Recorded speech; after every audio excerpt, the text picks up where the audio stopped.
Биздин замандаш программасы жуманын ар бейшемби күндөрү эфирден орун алат. Уктуруунун мейманы Замандаш саясий партиясынын төрагасы Жеңиш Молдокматов. Бүгүн дагы биздин коомдогу эң бир актуалдуу маселени талкууга алмакчыбыз. Ал өлкөгө келген грант жана насыялар, алар кандай пайдаланып атат, экономиканын өнүгүшүнө таасири барбы деген суроолорго жооп издейбиз.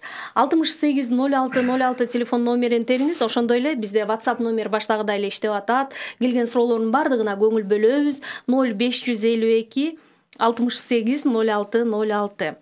Жеңиш мырза, кош келипсиз, саламатсызбы?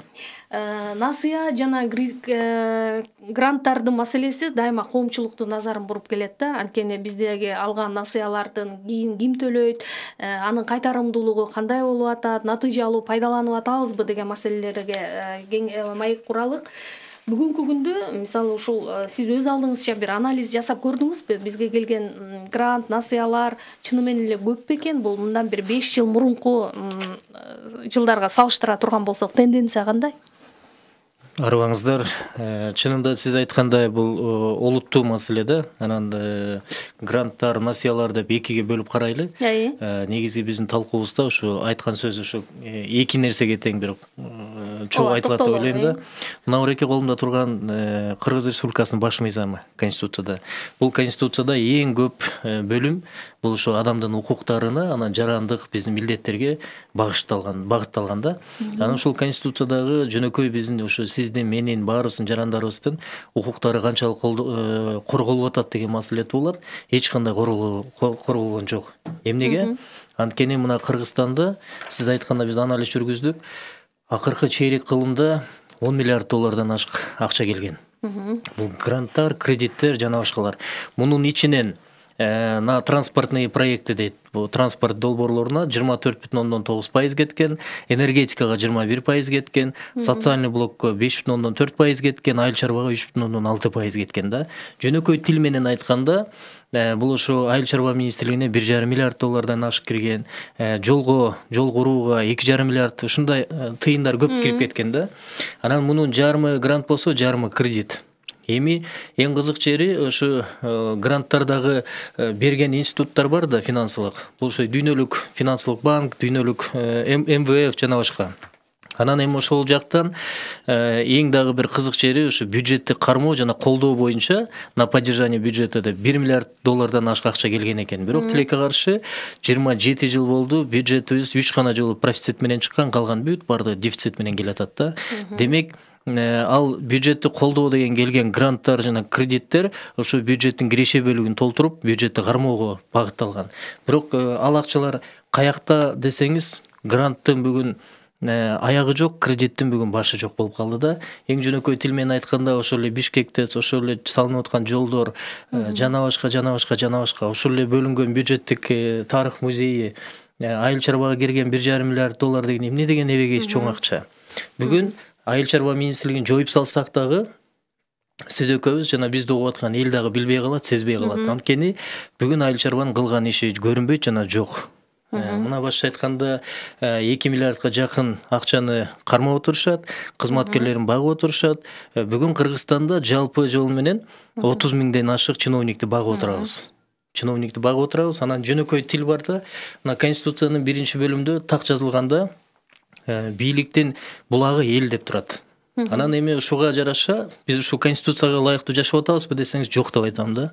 Эмнеге? Анткени бүгүн өкмөттү ала турган болсок, же парламент ала турган болсок, өкмөт эл үчүн иштеш керек. Чынында эл өкмөт үчүн иштеп атат. Башта айтканда мен атаган жана 30 миң чиновник жана мамлекет кызматкерлеринин көбүн биз ушу эл багып атат да. Элдин түшкөн салыгы жана башка иштеген иши эл байыдыбы? Жок, эл байыган жок. Эл эмне кылып атат? Эл акыркы чейрек кылымдан бери өзү менен өзү жашап атат да. Эми бир мисал айтып берейинби? Мисалы бүгүн Кытай тарапка эле 1 миллиард 700 миллион доллар карызбыз да. Анан жакшы мунун дагы эң бир төлөй турган учуру ошо 2020-жылдарга туура келет. 2023 жылга туура келет. 2023кө пик мына ошо жерде болот выплаты. Мисалы Кытайга Экзимбанкка карызыбыз бөлгөндө 2 миллион, бүгүн Кыргызстанда 2 миллион 543 миң бул эмгекке жарамдуу калк деп бөлүнөт экен. Бул 2,5 миллион деп алыңыз да. Ошо 2,5 миллион эмгекке жарамдуу же иштеп аткан жарандарга ушу Кытайдын эле карызын бөлсөк, Кытайга ар бирибиз $600 карызбыз. Тышкы карызды жалпылап туруп эгерде пайыз менен бөлө турган болсок, анда 40% тышкы карыздын бул биз Кытайдын Экзим банкына карызбыз дегенди билдирет. Эми кызык жерин карап көрбөйсүзбү? Гранттар боюнча кызык нерсе жакында Жапаров Акылбек Сөнбекович көтөрбөдү парламентте. Биз анын демилгесин бир жакшы жерин колдоп атабыз. Бул боюнча аудит жүрүш керек. Тийиштүү мамлекеттик комиссия түзүлүп, буга чейин канча грант келген, канча кредит келген иликтеп, канчалык максаттуу колдонгон жана кимдин колу менен келген дегенди иликтеш керек. Мисалы карап турбайсызбы? Билим берүү министрлигине келген гранттар 2010 жылдан беркисин эсептейли да. Поддержка реформ в секторе образования деп атат, 16,500,000 сом грант келген. Бул МАПтан келген да. Ошол эле кезде 12,700,000 бул Всемирный банктан келип атат, Анан мисалы министр АБРден 22 миллион сом грант келип атат.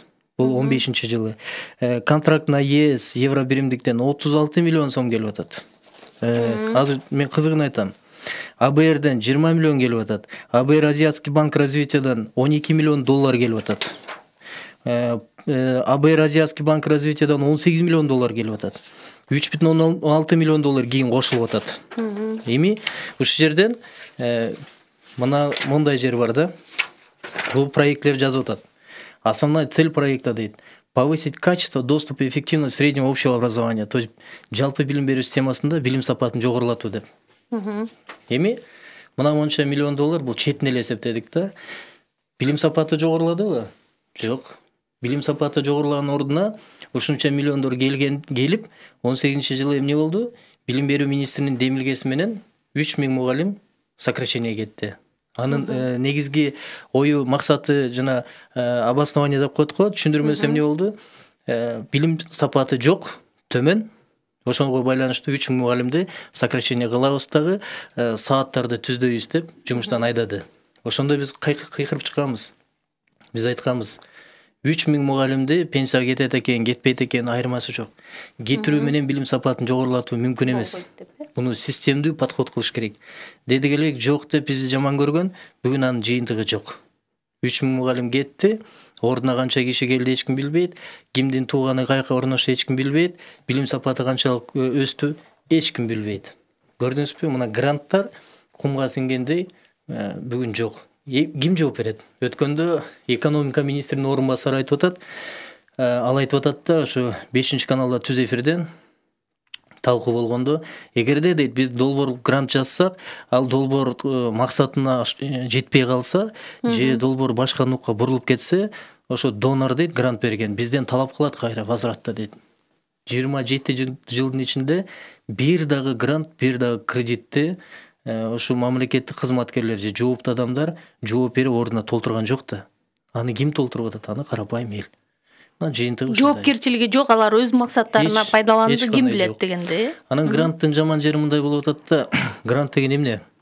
Бул башка мамлекеттин жарандарынын чогулткан салыктарын ошо 3-чү мамлекеттер деп коет, бизге окшогон мамлекеттерге жардам иретинде жөнөтүшөт да.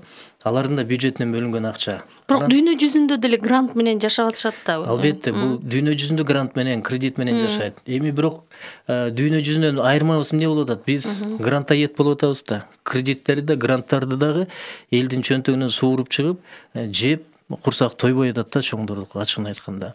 Анан төлөгөнгө келгенде эле эл төлөйт. Мисалы Бишкек ТЭЦ боюнча ким төлөйт? Эл төлөйт. Тарых музейин боюнча ким төлөйт? Эл төлөйт. Азыркы мына Датка кемин боюнча ким төлөйт? Эл төлөйт. Ошол эле альтернативный жол боюнча ким төлөйт? 1 миллиардка жакын долларды эл төлөйт. Акыркы келген мен көрсөткөн 10 миллиард долларды ким төлөйт? Эл төлөйт. Элден башка ким төлөйт?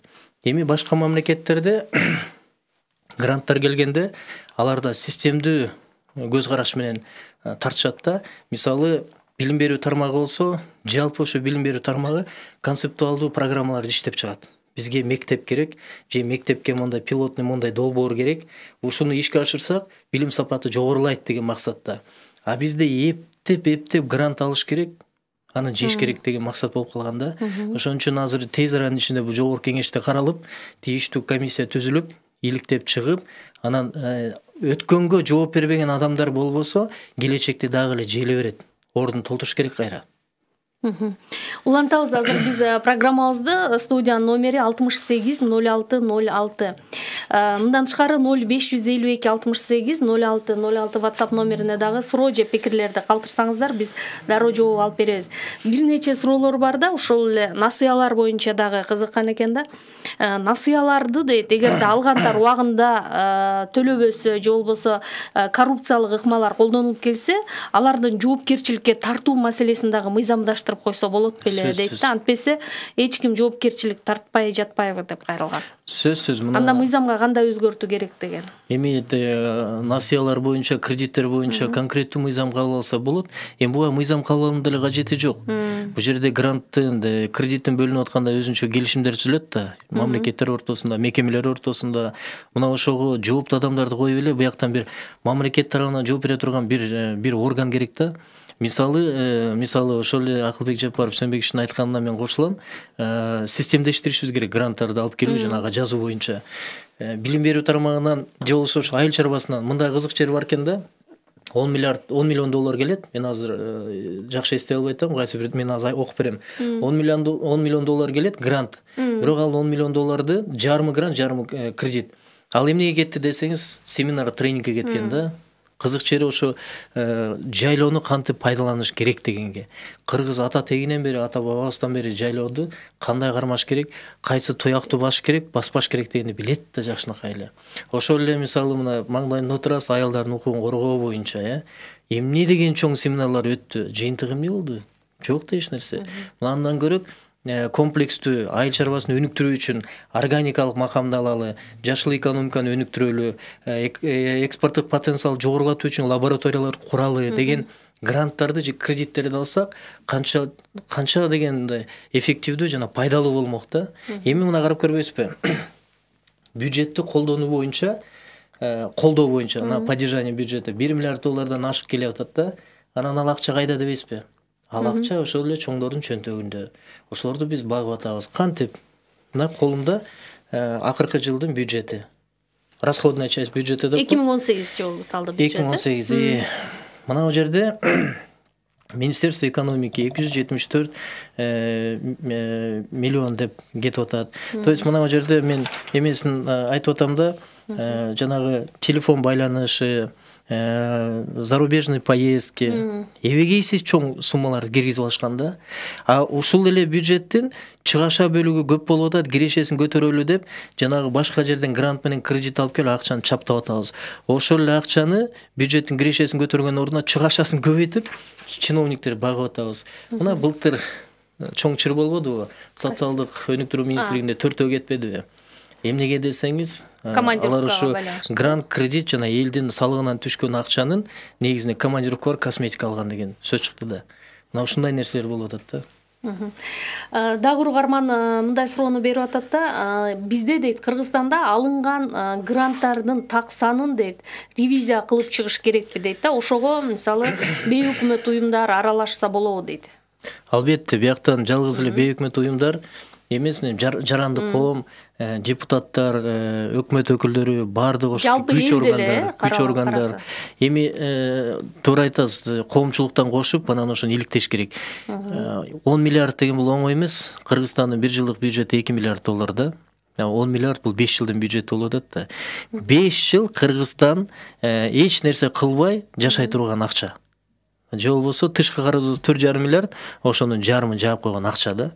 Анан мына ушундай чоң сумма болуп аткандан кийин ар бирибиз талап кылышыбыз керек.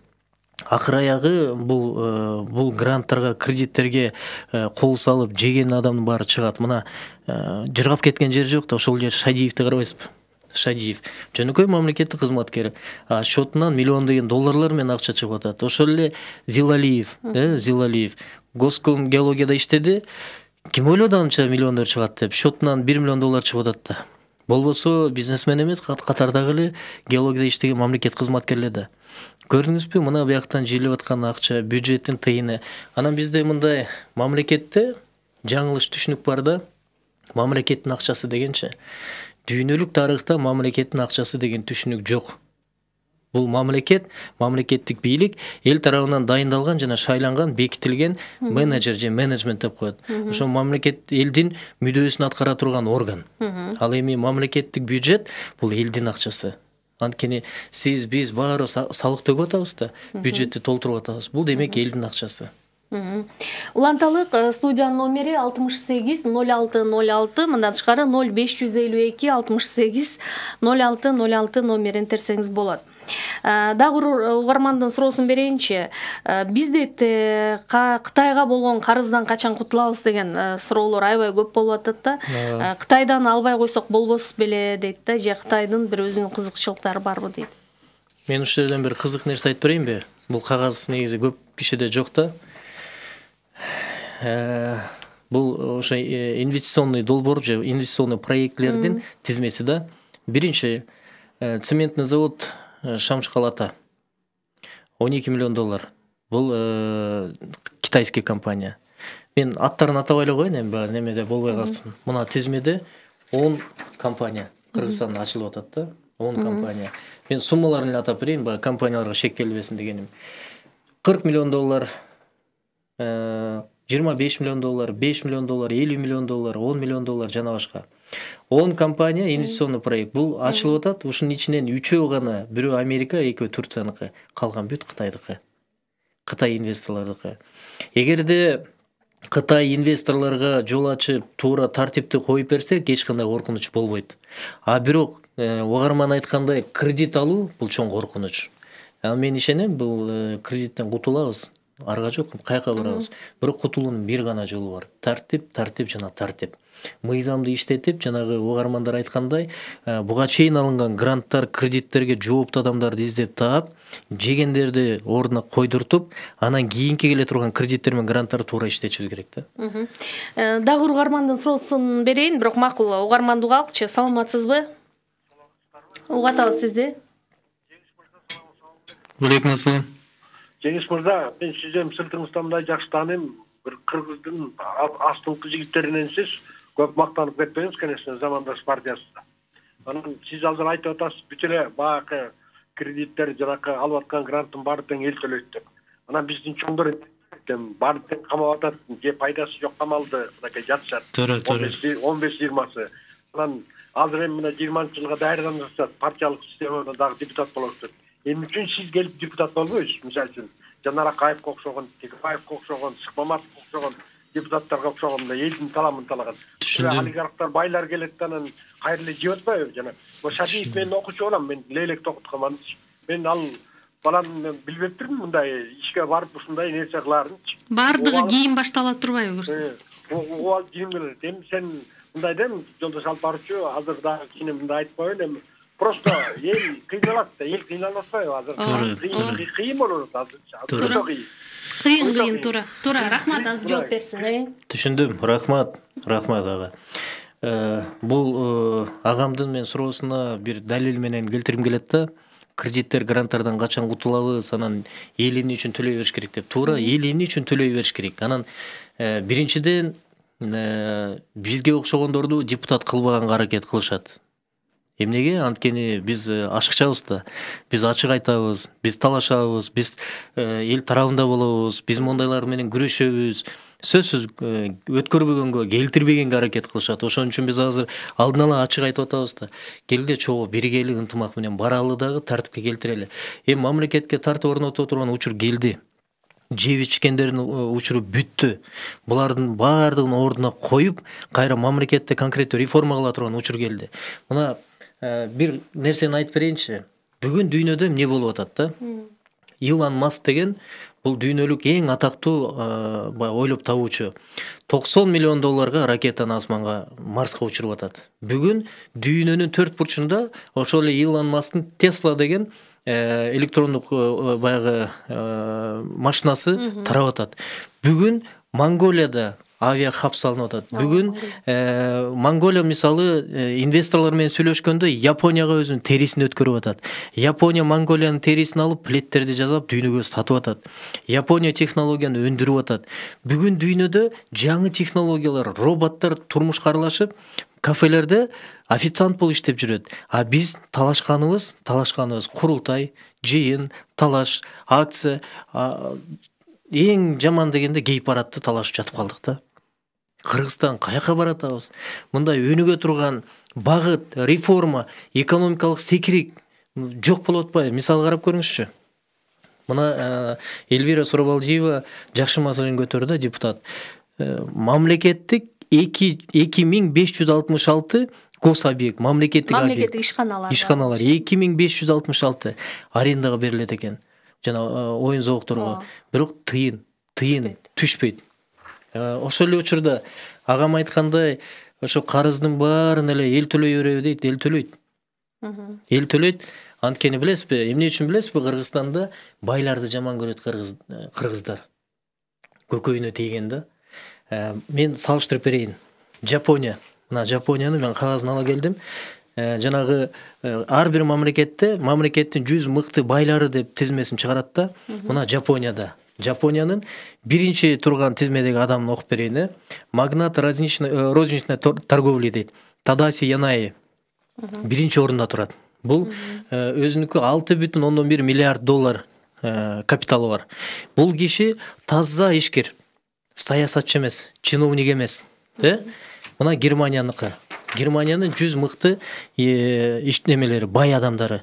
Мунун биринчи орундагысын окуп берейин. Карл Альберт Беата Хайстер дейт. 27,2 миллиард капиталы бар. Бул ишкер, бул чиновник эмес, бул саясатчы эмес. Мына Кыргызстандын 100 мыкты адамы. Муну тизменин башында ким турат? Муну деген ошо журналисттер, силер урматтуу, чыгарган тизме. Кыргызстан бай адамдары. Ким турат? Бабанов, Өмүрбек Токтобулович турат. Андан кийин ким турат? Салымбеков Аскар, Атамбаев Алмаз. Мына көрдүңүзбү? Мунун ичинен айрымдары бар. Мисалы Аскар Маткабылович, бул башынан эле жон териси менен акча тапкан адам. Калгандарынын көбү чиновниктер да, мамлекеттик кызматкерлер, же депутаттар, чиновниктер, саясатчылар. Эл анан кантип жакшы көрөт. Анан мына эреке экономика эмне үчүн өнүкпөйт деп атпайбызбы? Экономиканын 60%, 40% бул көмүскө экономикада, теневой экономика. Анан кайсы өкмөт башчы келбесин, же кайсы парламент келбесин, биринчи ураан айтышат да, ошо көмүскө экономиканы ачыкка чыгарыш керек деп. Чыкпайт. Анткени мына адамдар турат. Мына эреке 100 адамдын бизнестери, саясий кызматтары жол бербейт. Эгерде могу тизменин ордуна таза ишкерлер келсе, алардын салыгы менен экономиканы көтөрөт элек да. А саясатчыларга жөнөкөй адамдар келиптир, тизмени куруш керек да, жана агам айткандай, аттарын атабады, мына ошого окшогондор. Ошон үчүн Кыргызстандын экономикасы жылбайт. Ошон үчүн бизде реформалар жүрбөйт экономикада. Улантабыз, кийинки угарман сурап атат да, Кытайдан алган карыз аябай коркунучтуу эмеспи? Ушул убакыттан баштап ойлонолу туугандар эле дейт элем. Азыртадан баштап эмне кылабыз? Патриоттор келсин, ушуну ойлонсом уктагым келбей калды дейт. Бир жол бар. 2023-жылы бая пик выплаты башталат. Бул баардык тышкы карыз боюнча төлөй турган. 2020-жылы парламенттик шайлоо болот. 2020-жылы ага чейин аргасы жок. 2020-жылы жакшы жаңы күчтөрдүн келиши талап. Мына ошолор келип өкмөттү кураш керек. Анан ошол өкмөт тартипте кредиттерди кутулууга бүт мүмкүнчүлүктөрүбүз бар. Кыргызстандын 3 негизги жолу бар. Гидроэнергетика бүгүн дүйнөдө эң кымбат. Кыргызстанда мен аз айтам, 3900 суулар бар шараккан, 59 суу сактагыч бар, 2500 көл жана көлчөлөр бар. Ресурс бар. Бул ресурс мен атаган. Ошол эле араб мамлекеттерине барсаңыз, 1 литр суунун баасы 80 сом болжолду, а бензиндин баасы 10 сом. А бизде тескери. Мына эгерде сууну кийин экспортко чыгара турган болсок, бирден бир биздин киреше түшүрө турган багытыбыз. Бир. Экинчи, биз мына программада да айтып атабыз да, Кыргызстанды органикалык мамлекет деген макам алып беришибиз керек. Экологиялык таза, органикалык азык-түлүктөрдү дүйнөгө экспорт кылганга бүт мүмкүнчүлүктөрүбүз бар. Бир да химикатты аралаштырбай өстүрсөк болот. Эттен баштап жер жемишке чейин. Бүгүн биздин эт мына былтыр 2017-жылга карата 1,5 миллион тонна этибиз экспортталган экен. Анын көбү Вьетнамга кеткен, Иранга кеткен.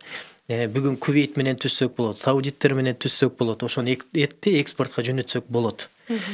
Бүгүн бизде чоң бул жанагы кен байлыктар. Дүйнөдө жок, редкий мындай бир металлдар бар, ошо гендер бар да, Менделеевдин баардык элементтери бар. Муну ошону туура иштетишибиз керек да. А бизде кандай? Мына мен бир кызык нерсени азыр мен сүйлөшүп таап берем. Кумтөр боюнча канча мен азыр карап берем эмеге чейин. Кумтөрдүн маселеси бирок чечилбей эле келет. Кумтөр боюнча Акаев учурунда канча алтын сатылган, Бакиев учурунда алтын канча сатылган мен азыр тактап айтып берем. Эбегейсиз чоң алтын көчүлүп кетти. Кыргызстанга эгерде чоң бир жашиктеги баягы кирпич алтындар менен эсептей турган болсок, Кыргызстанга бир эле кирпичи калды, калган баардыгы сыртка чыгып кетти. Ошол эле Талды суу, ошол эле Терек сай, ошол эле Иштанберди, ошол эле азыркы жер үйдү деген 100 миллион долларга саттык. Жер үйдөн бир нерсе, бир тыйын аз киреше көрбөйбүз. Жер үйдү саткан адамдарды баарыбыз билебиз ким саткан экен. Мен ошо теледебатта 2015-жылы бетин көзүп туруп айткам, ошо сен саткансың депчи. Анан ошондо шылдыңдап айтышкан, мен эмес, могу саткан депчи. Көрдүңүзбү, бизде бири-бирине шылтамай деген бар да. Анан каяктан кирешет болот. Ошон үчүн айтып атам, мамлекетке тартип жана тартип керек. Уланталы студиянын номерин эсиңизге салам: 68 06 06. Ушул номерди терип суроо же пикириңизди калтырсаңыз болот. Дагы угарманыбыздан суроосун берейинчи. Бүгүн дейт, бардык маселеге дүрбүдөй болуп карап тура турган жаштар керек. Анан кайрылган экен, гранттарды алган деле жаман эмес, ошол гранттар бир топ керекке жарап атат дейт. Албетте. Гранттар эң негизги, эң керектүү ресурс болуп саналат да. Мисалы 10 миллиард доллар кредит грант болсо, ошонун жарымы грант болуп атпайбы? Грантты мамлекетке, башка мамлекеттер ошо биздин мамлекетке, элге жардам болсун деп берет да. Мына ошону биз туура эмес колдонуп атпайбызбы? Мисалы гранттын эсебинде салынган мектептер бир жылдан кийин жарактан чыгып атпайбы? Ошол эле Кочкорду алсаңыз, Ак Жардам мектеби. Ошон үчүн айтып атабыз да, биринчи аудит жүрүш керек. Баардыгы инвентаризация болуп, кайсы жакка кандай алган, ким кол койгон, ким жооп берет, ким жооптуу болгон, канча сумма келген деп тур, иликтеп чыгып тур, элдин алдына ачык чыгыш керек. Биз билишибиз керек, эл билиш керек да, ким элдин эсебинен гранттарды, кредиттерди жеген. Антменче өспөйбүз да. Анан ошондон кийинки кадамдар артка кайрылбастан ошону кайра системдештирип оңдош керек. Мисалы билим берүү тармагында жанагы депутат Акылбек Сөмөгүч айткандай эле бөлүш керек. Гранттарга бөлүп туруп айтыш керек. Мына билим берүү тармагында бизге эң орчундуу, эң приоритеттүү багыт мына бар экен, ошол жака грант алалы деп анан долбоорлор жазыш керек. Айыл чарба тармагынан жайытты окутуунун кереги жок бизге. Лаборатория керекпи, завод керекпи, же кандай бир адистерди окутуш керекпи, мына ушул жерге деп грант жазылыш керек да. Ошондо өнүгүү болот. Кумтөр боюнча мына кагазымды таптым. 5 жылдын ичинде Бакиев президент болуп турганда 2005-тен 2010-жылга чейин 68 тонна алтын чыгарылып кеткен. 68 тонна алтын. Бул 732 унцияга эсептегенде ошондо 1,6 миллиард, 1,5 миллиард долларга алтын чыккан. Акаев учурунда 156,8 тонна алтын чыккан. Акаевдин учурунда Кумтөрдөн бул 1,6 же болбосо 1,5 миллиард долларга алтын чыгып кеткен. Ушундай эле суммада Атамбаевдин 5 жылдында чыгып кеткен. Бул чыны менен эле мындай жүрөктү оорута турган сандар, Бул жүрөктү да ооруткан, колду сындырып туруп өпкөнү кыскан нерсе да. Анан эми ушу Кумтөрдөн мактанганыбыз эле эмне? Мактанганыбыз эле ички өнүрүмдү көтөрүп берип атат, бюджеттин 8ден 1-ин түшүрүп берип атат деген. Бул не деген нерсе? Биз алтынды бекер берип атабыз, болгон салыгын алып атабыз деген сөз да. Кийинки угармандык алыкчы, саламатсызбы? Байланыш үзүлүп калган экен. Кийинки дагы угарман кайрылып аткан экен. Эми дейт, биз Кыргызстан ушул карыздардын бардыгынан кутулуп бүтсөк, карыз албай жашаганга болобу дейт. Эми такыр карызы жок, түрмөсү жок, коррупция менен криминал жок, бандиты менен башка бир балекети жок мамлекеттер бар. Швеция, Швейцария, жумушсуз эң төмөн пайызда бул Германия, ошол эле Сингапур, көптөгөн мамлекеттер бар, бирок ошол эле мамлекеттин баардыгы карыз алып жашайт. Бири-биринен карыз алат. Карыз алуу бул коркунучтуу эмес. Карызды кутулуу бул өтө чоң кооптуу иш эмес. Бирок ошол карыз алуу менен ошол алынган кредиттерди максаттуу пайдалануу мына биз үчүн коркунучтуу. Анткени мен айтып атпайбы, биз грант аят менен кредитти билбейм, муну кантип аташты. Кредитти канчалык албай эле ошончо көп жеп атабыз да. Эми мына өзүңүз ойлоп көрүңүзчү. Ошол эле Бишкек ТЭЦтен $389 миллион.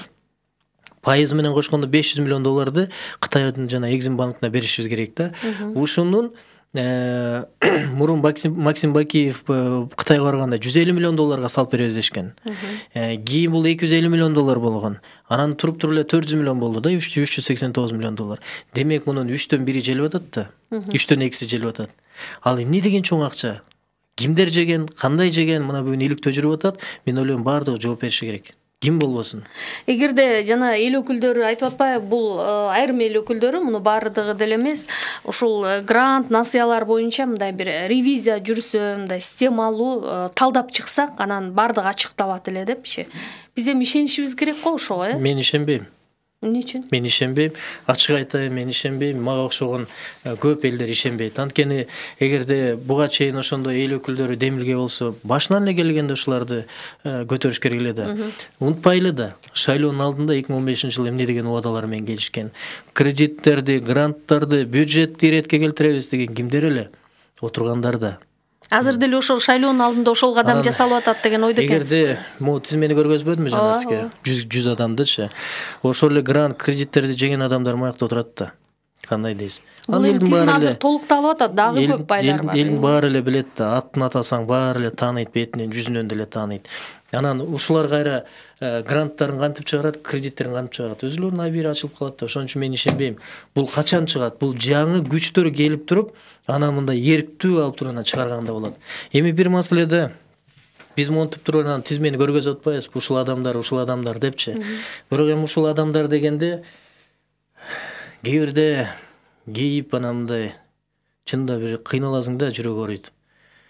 Адамды көзү жокто жамандайбыз, костюм кийип галстук менен ошо айылга барса, ошону аябай чоң даража менен тосуп алабыз да. Ал кеткенде айтабыз, ушул сен жигитсиң, сен коррупционерсиң дейт да. Ушу сени айылга киргизбейбиз дейт. А келгенде жылкысын союп, төргөт көрүп туруп анан тосуп алабыз. Токтотуш керек мындай да. Биз качан оңолобуз? Качан биздин балдар нормалдуу билим берүү билимин алат? Мисалы бүгүн 20 жылдан кийин дүйнөдө бүгүн 4-чү дүйнөлүк өнөр революциясы болуп атпайбы? Бүгүн дүйнөлүк экономика тенденциясы өсүп атат да. Бүгүн ошондой учурда, ааламдашы учурунда 20 жылдан кийин жалпы дүйнөдө эмгектенген элдердин 47% роботко алмашат. Туура. Азыр дагы угарманды коелучу. Саламатсызбы? Алло. Катабыз. Мен Жеңиш мырзага тиги немен бар эле, суроом бар, ошону беребемчи. Жеңиш мырза. Салам алейкум. Алейкум. Айтыңыз эми сурооңуз. Сизге бир суроо берейин дедим. Мына 2020-жылы шайлоо болот деп атат. Сиз ошого барасызбы? Мен барам. Сиз барсаңыз биз поддержка кылып элек. Мына мен сизди жанатан бери угуп туруп, сизде эме ушундай патриот немелер келе. Жүбүтү жанагы мурунку тилге немен бар, ошо жогош керек жордун менен. Сиз эсли немесе контактыңызды этип, мен сизге поддержка берсем, неме колдон келишинче каяктан кандай тапсак болот сизди. Рахмат. Кудай кааласа биз идеяңар жакшы да, бизге жагып атат. Идеяңыз сүйлөгөн неме так жооп беребиз ошол. Рахмат сизге. Мен кыскача эле токтолуп берейин. Мына мен өзүм барам. Мен жалгыз барбайм. Биз Кудай кааласа күчтүү команда менен барабыз. Ал команданын ичинде жеп ичкен, элдин камын талашып, биз бүгүн көтөргөн кредит гранттарды жеген адамдар катарыбызда болбойт. Биз ошо реформа кылалы деген максатта барабыз. Ал реформаларды кандай багытта болот? Мына 7 негизги багытта алып атабыз. Бул инновациялык мамлекет, жашыл экономиканы көтөрүү, жалпыга жардам бере турган элдик бийлик куруу деген максаттарды камтып атабыз. Жада калса түрмөсү жок мамлекетти келечекте курабыз деген ниет менен баратабыз да. Бул күрөш, бийликти бизге эч ким берип койбойт, кел отургула депчи. Бул боюнча күрөш керек, элди үндөш керек, эл колдоп берсе, баардыгы жакшы болот, Кудай кааласа. Азыр соңунда дагы бир угарманды угайлык. Саламатсызбы? Саламатчылык, Жеңиш мырзага бир эме бар эле да. Суроо. Айтыңыз. Жаңы эле айтпады ошо Олег Салам эл жана костюм кийип келсе колдоо болот деген маселени туура айтып атат да, жөн элдер айта берет дагы, анан кийин өзүнчө айта албай тиги коррупция эркенин билдирип эле акчага алданып ушундай болуп атат да, эл чынын айтканда караңгы болуп атат да көпчүлүкчү. Ошону ушундай чыган жигиттер телевидение, могу радио сыяктуу эмеге ушу көбүрөөк чыгып ошол темада көп кайрылсаңар дейм да элдерге. Туура, эми билесизби, дагы бир чоң бир көйгөй бар. Бул ушу элдин аң сезимин өзгөрткөнгө, элдин пикирин алмаштырганга, элдин ой жүгүртүүсүн, элдин багытын бурганга аракет кылган саясий күчтөр, саясатчылар абдан көп. Мисалы, жөнөкөй мисал айтып берейинчи. Сизден келип сурайт да, элдин алдында турасыз да, анан колуңда барбы дейт, колуңда жок десечи, эгерде сен өзүңдүн курсагыңды бага албасаң, элди кантип багасың деген түшүнүктү элге киргизип коюшкан. Демек, депутат болуш, министр болуш үчүн сен сөзсүз бай болушуң керек деген түшүнүктү киргизип коюшкан. Эмнеге? Анткени булар ушу депутаттык же мамлекеттик кызматтарды өзүлөрүнө ээчилеп алышканда, андай мүмкүн эмес да. Мына дүйнөдө карасаңыз, өнүгүп аткан мамлекеттерде чоң кызматтарга эч качан байлар, бизнесмендер барбайт, баргысы да келбейт. Аякта чоң жумуш, жоопкерчилиги абдан чоң. Бизде тетир кылып коюшканда, ушул аң сезимди өзгөртүшүбүз керек. Мына курсагың ачкабы, сен баргандан элдин камын жейсиң деп түшүндүрүп коюшкан. Андай эмес да. Канча деген эл үчүн элдин алдында кызмат кылып жүргөн эр азамат, уул кыздар бар. Мына ошолорду алып келиш керек. Легендарлуу парламенттин өзгөчөлүгү эмне болгон? Ар тармактан элита мындай каймактар келген да, элдин мүдөөсүн түшүнгөн, жок дегенде сүйлөгөндү жакшы билген депутаттар келген. Окуганды жакшы билген депутаттар келген. Бизде бүгүн карабайсызбы? Трибунага чыкканда же ою жок, же сөзү жок. Анан кайсы элдин маселесин чечет айланайын. Өкмөткө барсаң экономиканын тиги түшүнүгү жок. Анан кайсы маселени чечет? Ошон үчүн айтып атабыз да, билим берүү министрлигинде каякта Финляндиядагы системаны орнотобуз дейт. Сурасаң Финляндиянын системасын, окуу системасын түшүнбөгөн адамдар отурат. Ошон үчүн ар бир тармакка өзүнүн адамдары, өзүнүн кадрлары келмейинче оңолбойбуз. Рахмат, анда жыйынтыктайлы. Биз бүгүн студиянын мейманы Замандаш саясий партиясынын төрагасы Жеңиш Молдохматов болду. Кайрадан эфир аркылуу жолукканча аман калыңыздар.